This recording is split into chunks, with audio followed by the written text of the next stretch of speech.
Hey, welcome back to another episode of Findmypast Fridays, our weekly show about all things family history and all things that are interesting to family historians, just like you and me.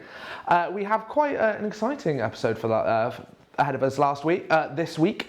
I'm sure many of you did tune in last week where we had our Remembrance Day special where I was joined by 3 other Findmypast experts. I'm afraid it's just me this week.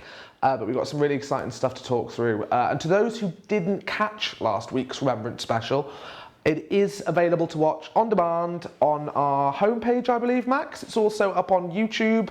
Yep, and I think you can also find it on Facebook. Yes, by the way, I'm just going to interrupt you to say hello to some new names in here. So hello, Frankie Walters. Hello, Frankie. And then there were some old familiar names as well. So hello to Linda, Nicole, Belinda, Chris, Nick Hancock's just arrived. You're right, Nick. He's only got 5 minutes, then he's got to pick the kids up, so make it good. No. Well, no, it is. We've got a rather exciting announcement to talk through. I'm sure many of you will have already seen it. The news is out there. It was up on our Facebook page yesterday. We put out a press release on Tuesday. But nonetheless, I wanted to tell you a bit more about that in detail. And of course, the centenary is over. The Remembrance Weekend is now over, but that does not mean that your World War I research has to be. So I also, with that in mind, we've released a load of new military records this week, all military, and there's some really good ones in there as well. And after that, I just wanted to discuss a bit the legacy of the war, the cost. You know, it didn't just end. Lives were affected by it and changed forever. How did these people cope, and what did Britain look like in the wake of this truly this human tragedy on such a massive scale? We also have a prize this week, and it's quite a good one.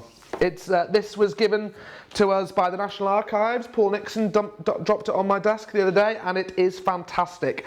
It's by best-selling World War I author Richard Van Emden, and it's called 1918, A Decisive Year in Soldiers' Own Words and Photographs. Hold it nice and close to the camera. Shall I hold it nice and close to the camera? There we go. It is. Back a little bit, there we go. I've only had a light skim through because I don't want to get my greasy fingers on the pages. But it is, I mean, it's amazing. I mean, it's really heavy, good, decent hardback, and it's just packed with personal testimonies, letters, accounts.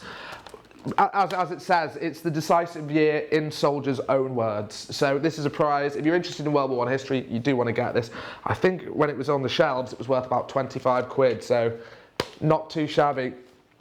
And to win this, obviously our question of the week, it's not our question of the week. Shall I say our question of the week first? Well, yeah, but remember you need to wait so you can cue me up and then I can go bam and do this special I'll do thing. The prize question first. Okay. So this isn't question of the week. This isn't question of the week. This is a bit of a pop quiz to win this wonderful book.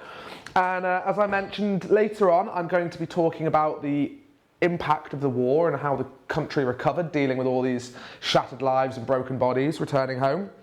So with that in mind, I don't think this is something you can Google either, and I'd encourage you not to cheat. But the question is, so according to a 1938 report by the Ministry of Pensions, what was the daily cost to the public purse for caring for all those whose lives had been irreversibly changed by the war? So that's your wounded veterans, that's widows, that's orphans, all those who were in need of government support as a direct response of the war. How much was that costing the public purse a day?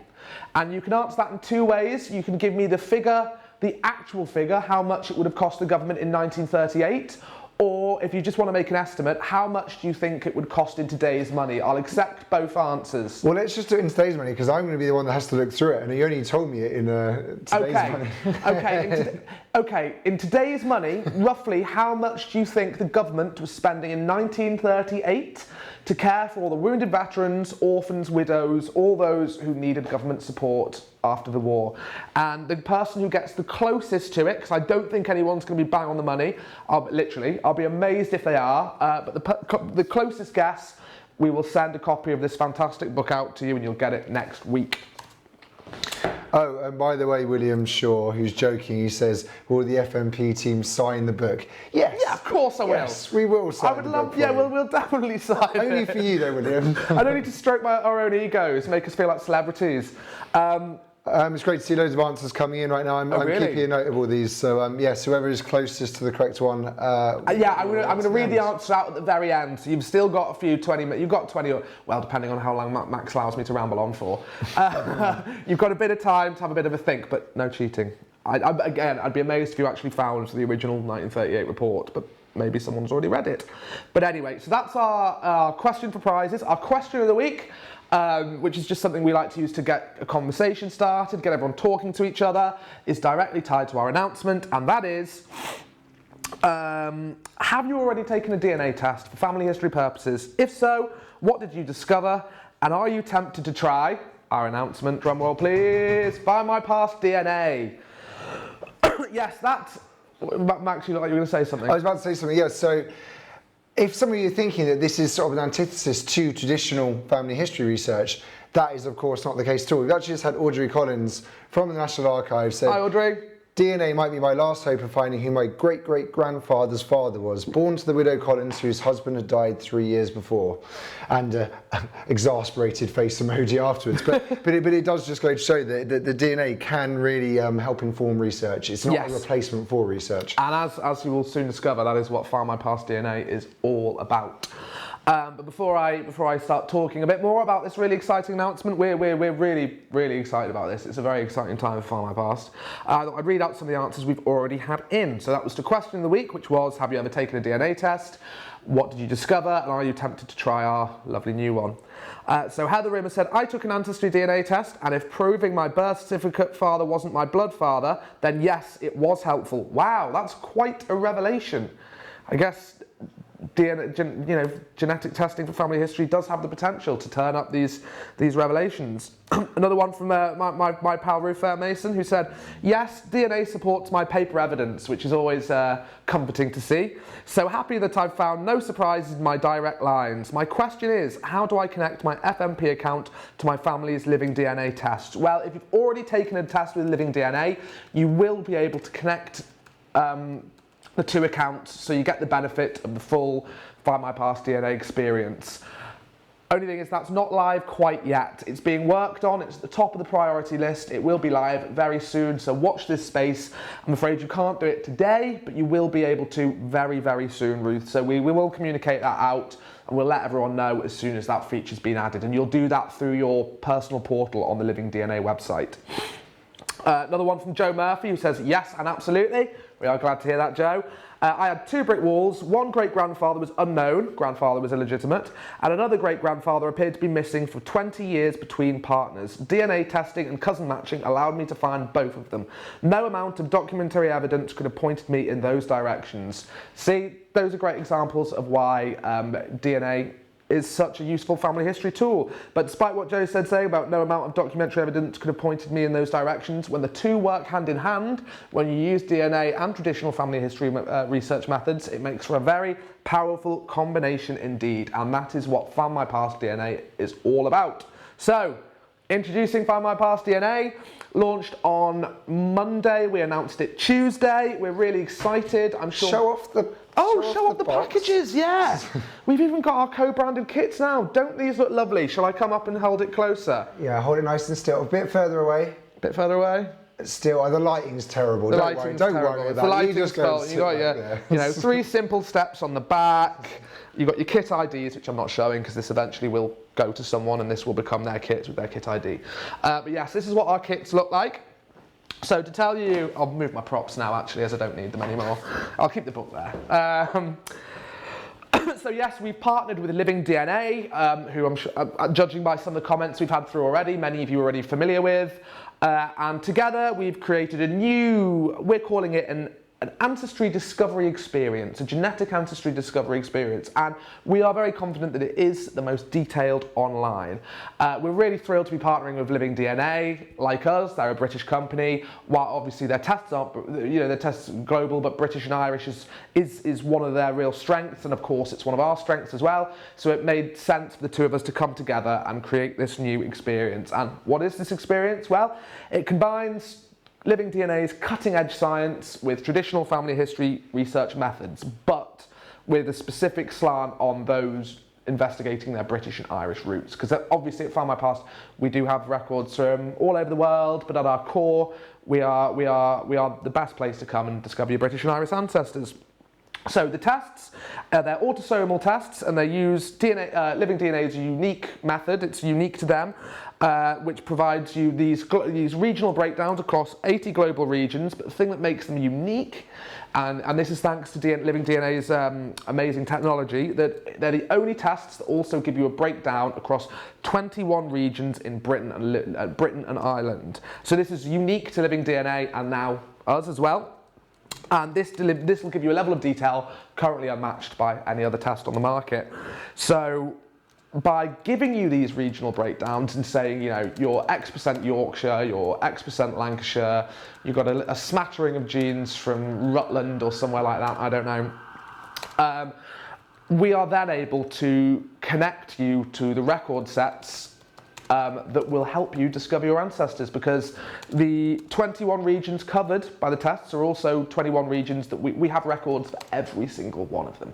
So, you know, say you find out you've got a high dosage of Yorkshire DNA like I do, you'll get directed to our marvellous collection of Yorkshire Parish records and more, and then you can start exploring, connecting the two together and build this really good full picture of your family history and heritage. It's actually really cool. There's a couple of people in the company, I'm going to actually interview them and write up their stories, but who have found that they have DNA in certain areas of Great Britain they had no idea about, and then they've researched those areas and they've actually managed to, using Find My Past records, find ancestors there. We're at the point now where one of them is sending off certificates just to, you know, verify and make sure. We don't want to shout about it until we know 100%. But either way, it's really, really exciting to see people already, you know, discovering new branches of the family tree thanks to Find My Past DNA. Well, and as mine was quite similar to Ruth, so of course thanks to working here, I've been doing my own family tree for donkey's years now. And yeah, mine confirmed my paper trail was correct. I am indeed a Yorkshireman by, I'd say overwhelmingly a Yorkshireman by my genes, despite my accent and where I grew up. And that is where all my ancestors were living. So it works, you can take it from me. The tests are now available to purchase. Max will share a link to the page where you can buy them from in the comments. People, if you've done a DNA test with another provider that isn't Living DNA, as I mentioned earlier, the ability to connect your Living DNA, your existing Living DNA test results to your FMP account will be available very soon. But if you've taken a test with someone else, you can upload your results for free. And if you've got a Find My Past account, you can, you know, get all the benefits that will bring. Yeah, I mean, the main thing with that is that it means you get access to family networks, which is Living DNA's amazing sort of cousin matching service. So you might find that you might have a distant cousin you didn't know about, and maybe, potentially, you know, it's up to you if you choose to connect with each other. If you do, you might find they've also got a bit of research that you can that you can jump on the back of. Yeah, and obviously what could be more fun than meeting new members of your family, provided you get on, of course, which I'm sure you would. So Max will share that in the links, and this is not the last we're mentioning about DNA. Obviously, it's only just launched. It's going to become more and more of a focus for us as the years progress and the months progress. Sorry, don't worry. We're still very much about records and traditional family history. We're still going to carry on releasing records every single week. That's not changing at all. It's just that now DNA is also part of the Find My Past experience. I keep on saying experience, don't I?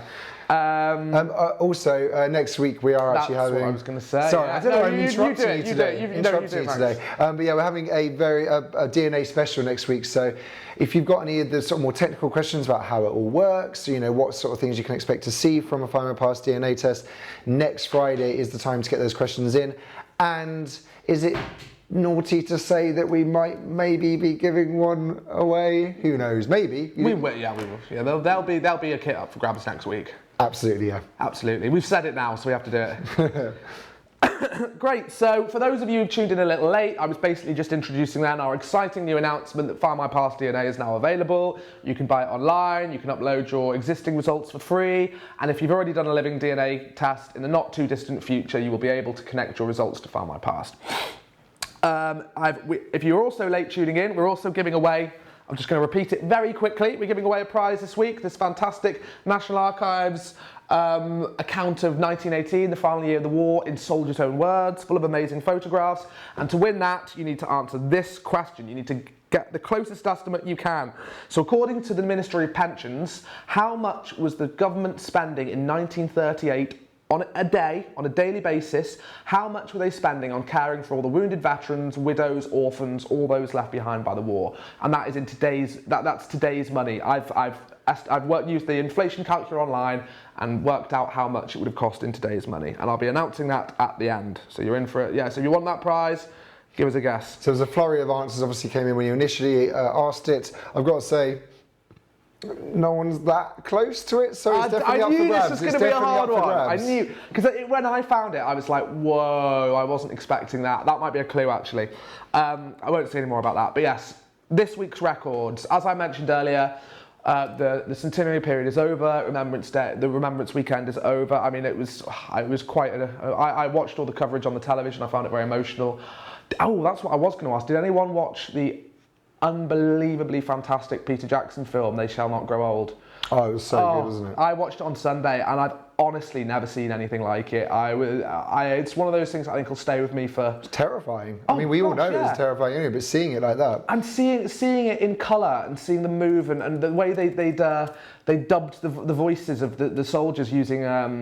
lip reading experts. Oh wow, it's so powerful. So if you haven't watched it, I implore you, if you're in the UK, you can watch it on BBC iPlayer for free.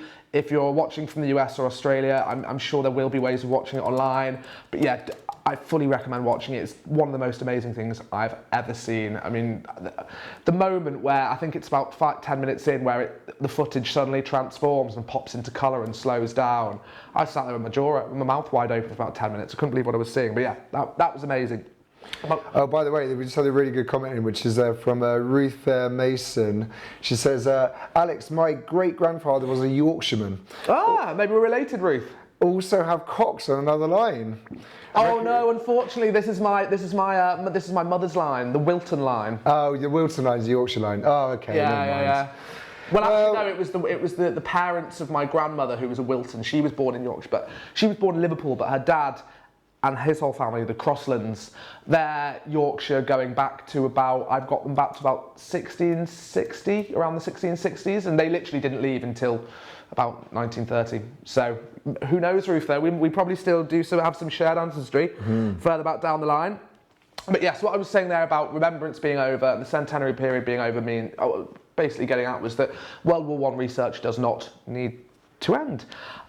More stuff's coming online, and today is proof of that. We've released over 380,000 new records today, all of them military records, to help you carry on finding out more about the lives and careers of your military ancestors. And they're quite an interesting batch as well.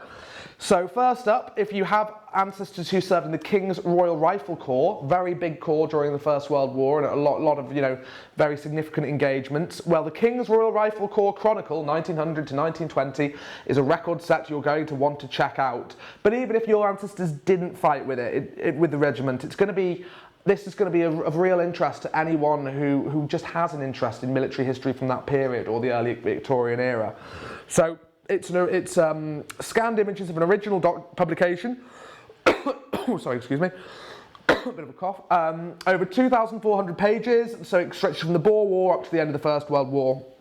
And as I said, if your ancestors served in the regiment, it'll give you a really good idea of what their life would have been like while they were in service. And even if they didn't, it's just an amazing glimpse of history. Yeah, it really does give you a fascinating glimpse into the evolution and how the regiment evolved from kind of the birth of modern warfare up to the end of the First World War, when people were starting to get very good at it, sadly. So it was first published in 1901, and our run is complete, so covering every issue from 1901 to 1920. I think there are a few, oh no, sorry, I got that wrong. There are a few tiny gaps from 1915 and 1919, but they're negligible. And all serving officers are named, as well as colour sergeants and other senior NCOs, and occasionally some riflemen, but that will only be for specific reasons. The other one we've got up is quite similar, but still very interesting, the Rifle Brigade Chronicle 1890 to 1920. And as with the record set before it, this is an original publication, about 4,800 pages. And yeah, again, it's going to be of particular interest to anyone who has a bit of a fascination with the late Victorian and Edwardian regular army. Because these books both books actually, in many cases, will provide you with the only surviving record of men who served with this regiment up to 1914. So if they served with the regiment before the First World War, this may be the only place you will ever find any information about them. But it's packed with photographs. You know, they're profusely illustrated, lots of photos which are often named as well. Sport was obviously a big part of regimental life, so it talks about all their sporting engagements. Basically, these two are very fascinating, so do give them a read. But that's not all. I'd say a more name-rich collection is the British Armed Forces Board of Trade Rolls of Honour 1914 to 1918, and this was basically created, the original roll was created in 1923 by the then Prime Minister Stanley Baldwin, because before he was the Prime Minister he'd been the President of the Board of Trade, and obviously he'd known colleagues who'd served on the Board of Trade who died in the Great War, and he unrolled this Roll of Honour in honour to them in 1923, and it contains the details of more than 2,600 employees of the board who lost their lives during the war, and this is transcript only, but the transcripts are very, very detailed. They contain lots of different information, both biographical and stuff relating to their military service. Last but not least, of course it's Friday, so we've added more newspapers. They're all updates to existing titles. If you're curious about anything I've just mentioned, or the newspaper update, please do visit the latest records section of our blog, which Max will dutifully pop a link. I've already done it, Alex. One step ahead. One step Too good ahead at this. of you. Well-oiled machine. The last collection is probably what in my personal opinion, is the most interesting, and that's a substantial update to our collection of British Armed Forces First World War soldiers' medical records. And I love this collection just because it really does, it really shows the human cost of the war and some of the wounds and injuries these guys received. Horrific, doesn't even bear thinking about. So we've added over 224,000 new records, both images and transcripts, you'll be pleased to hear. Images, they always provide much more information, and I love looking at the original documents. And these records enable you to discover where your ancestors were wounded, the nature of their wounds, as I said before, some of them very, very quite disturbing, where they were treated, how long they were held for treatment, and you'll also find loads of details pertaining to their service history as well, so length of service, the theatre of conflict they were fighting in, their rank, service number, if they had any honours or awards, whether they died in the hospital, all that kind of stuff. So, and this collection is, sadly, like with the service records, not all of the medical records kept during the First World War have survived. What we have here is a selective representation of what has survived, basically. And if you want a better idea of where these records cover, so from hospitals to field ambulances to casualty clearing stations, you've also got lots of records for the Queen Alexandra Military Hospital in there. If you want a better idea of exactly where it covers, go to the bottom of the search page and you will find a full list of all the areas. So that is this week's records. Before I start talking about the cost of the war, do we have any good comments or anything we want to read out, Max? Oh, what, related to the question? Or just anything. Anyone saying hello? Yeah. So I've got a question for you. I don't know if you'll be able to answer this one. Try me. The question came in right at the very start, and it was from Sue Kelly. Hi, Sue. Yeah, she says, I would like to know what young soldiers' battalions were doing in Germany in 1919. Her grandfather was there. Army of Occupation. That's exactly what they would have been doing. I mean, that's what you forget for a lot. I mean, there were a lot of... Maybe I might be wrong on this, but this is my theory anyway.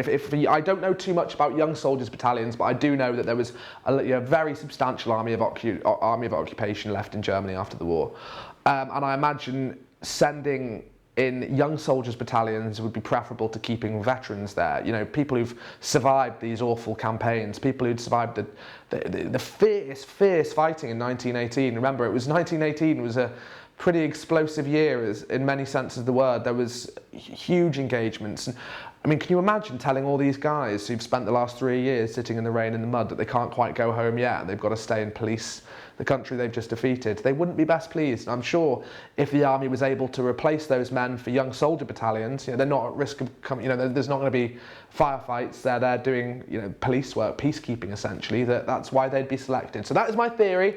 If anyone hears me and thinks I'm wrong, please do correct me in the comments. Right then, so So now, Actually, no. Before you get onto the final, I think maybe we should do one. If you do one final shout out for the question, for the we'll give prize. people 30 seconds. Oh, they've got a bit longer than that. They'll have about 2-3 minutes. Right, what else have you got? I wanted to talk about the human cost. I've found some cool stuff in this pension report. Last opportunity to win our amazing 1918, the decisive year in soldiers' own words and photographs. Lovely hardback courtesy of the National Archives, packed with amazing photos. Signed by Alex. Signed by Alex and Max. We'll both sign it. You have to get your closest guess. So, according to a 1938 Ministry of Pensions report, what was the cost in today's money? You don't need to give me the figure from 1938. How much do you think they would have been spending in today's money on caring for all the wounded veterans, orphans, widows, all those left, whose lives were shattered in the wake of the war, people who couldn't fend for themselves? How much do you think they were spending a day in today's money? Closest answer wins this book. So, and as I'm about to, this might give you some clues actually, but when I found this report, I was genuinely staggered at even 20 years later, so 1938, full 20 years after the armistice had been signed, how many people were still suffering. So one of the first things that jumped out at me there was nearly 1 million people, which doesn't sound that many, but when you think that it was 1 in 50 of the population of the time was still suffering as a direct result of the war. There were still over 127,000 widows claiming government assistance, as well as over 224,000 parents or other dependents who were having to seek assistance because the main breadwinner, the provider of that family, had been taken from them. But, as you can imagine, probably the most significant cost to the public purse was caring for all those shattered and broken bodies that came back, disabled for life. Actually, there's a really sad poem by Wilfred Owen called Disabled, which is basically about one of these soldiers coming back and realising that they'll never be a part of normal society again. But the figures are staggering. So here's a direct quote. So it says, the files actually say, over 442,000 men are still living so maimed, gassed, nerve-wrecked or otherwise ruined in health that they cannot work or can only work with diminished efficiency and are partly or wholly dependent on the state for money to live. And there were full breakdowns, so this went through, I'm not going to go through them all, but there were 8,000 men still living with both legs amputated, 3,600 men with one or both arms, 2,000 men blind and a further 8,000 with those 2,000 men completely blind and a further 8,000 with severe life-impairing eye injuries. You had 25,000 men with nervous diseases, 41,000 men suffering from, not terminal but life-shortening lung complaints such like tuberculosis, bronchitis, things like that, and 32,000 men suffering from wounds that could not be officially classified. The list goes on, but as you can get the picture, there were so many men still surviving with the devastating wounds that had been inflicted on them on the trenches. There were still 14,000 men suffering from unhealed wounds. 20 years later, there were still 14,000 men whose wounds hadn't fully healed. I couldn't really wrap my head around that. 2,000 men who were still inpatients at special war victims hospitals. I thought that was slightly lower. And each year, over 24,000 new surgical appliances, over 4,000 new artificial arms and legs, 3,800 artificial eyes, and 25,000 bacteriological and pathological examinations had to be carried out by doctors and scientists to patch up all these shattered human bodies. And that's a direct quote. It's amazing when you think about it. And this cost went on and on and on. In February 1980, there were still more than 27,000 pensions who were still being paid to men left disabled by the First World War, 1980. But that brings me on to the answer of our question. How much did all this cost on a given day? Do you want to read me out some answers, Max, or shall I give it? You just give the answer. We actually have 2 people that have the answer on the nose, so we only have one copy of the book. But you know what? I think we can obviously we can probably splash out and buy them a copy. So we'll get you a copy. We'll get 2 copies. So wow, did people actually get it? 2 people got it. Well, if I remember the answer correctly, 2 people got it exactly right. Okay. So the overall cost in 1938 and 1918 of pensions being paid to the maimed, the scarred, and their dependents was a staggering 40 million a year. And in today's money, that's over £2.5 billion a year was being spent. But how much is that a day? Well, broken down, that was £110,000 a day. But what is that in today's money? That was just over, literally just over, under 7.1, £7 million a day was being spent on these people. Well, I make it sound like they weren't deserving. Of course they were deserving. Of course the government should have probably been spending more. But it just makes you realise that the cost wasn't just in lives lost. It was a continuing cost. And that's why I think we owe it to that generation to carry on researching and discovering their stories.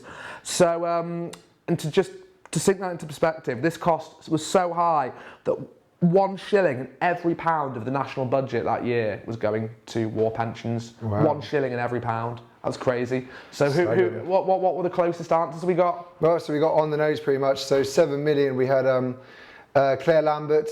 Well done, Claire, if you're still watching. Well done, Claire. That's good. That's well done. Drop us a private message and I wasn't expecting anyone to get that close, actually. No, yeah, with your address, Claire, and we will send you the book. And then also, I mean, it feels like it's a bit of a setup, but it's not. But William Shaw, who took the mickey and said, "Oh, is it going to be signed?" He actually got the. He said, "Just remember, cost of war." He said the cost of war for Germany would have bankrupted them if he was remembering right from GCSEs many years ago. So thinking it could be about 7 million. What? Do you know how close you actually were? It was actually £7,038,690. Yeah. So you were both only off by 38 grand. But I mean, of course, when we're talking about millions, rounding it off to the nearest million, that's totally fine. But well done. Yes, that was amazing. Well done. I'm very impressed. So Claire and William, drop us a message with your address, and we will get. Well, I'll get purchasing. We've got one copy. I'll get we'll purchasing another one, and we'll send that one out to one of you straight away. Yep. And I think we'll leave it at that for today. I was going to read out some letters, but I've already been talking for ages. But before I go, I was going to say we got some lovely newspaper coverage over the Remembrance weekend because we found all these fantastic letters written by soldiers written home in the newspapers. Some of them are really heart-wrenching and gut-wrenching, and really impactful. And if you are curious about that, all I'd say is go in our newspaper collection and type in letters from the front. You will be amazed at what comes back. That's my tip for the week. If you're interested in your World War I history, look in our newspapers, just type in letters from the front during the war years and you will be amazed. It'll keep you, entertained's the wrong word, captivated for hours. Well, it did me anyway. But thank you again to everyone who tuned in. We will see you again next week for our DNA Bonanza. If you're curious about Findmypast DNA, buy your kits today. You can get them online and Max has shared the link. And yeah, we will see you again next week. Where, remember, you will definitely be able to win a DNA kit. Yes, you will. Yeah, thank you very much for joining us. Take care. And congratulations again to our prize winners. And also just seeing Claire, if you're still watching, send us a private message with your address. Yeah. And then that way you can get it sent out to you. Anyway, thank you very much, everyone. Take care. Have lovely weekends. Have lovely weekends. Bye.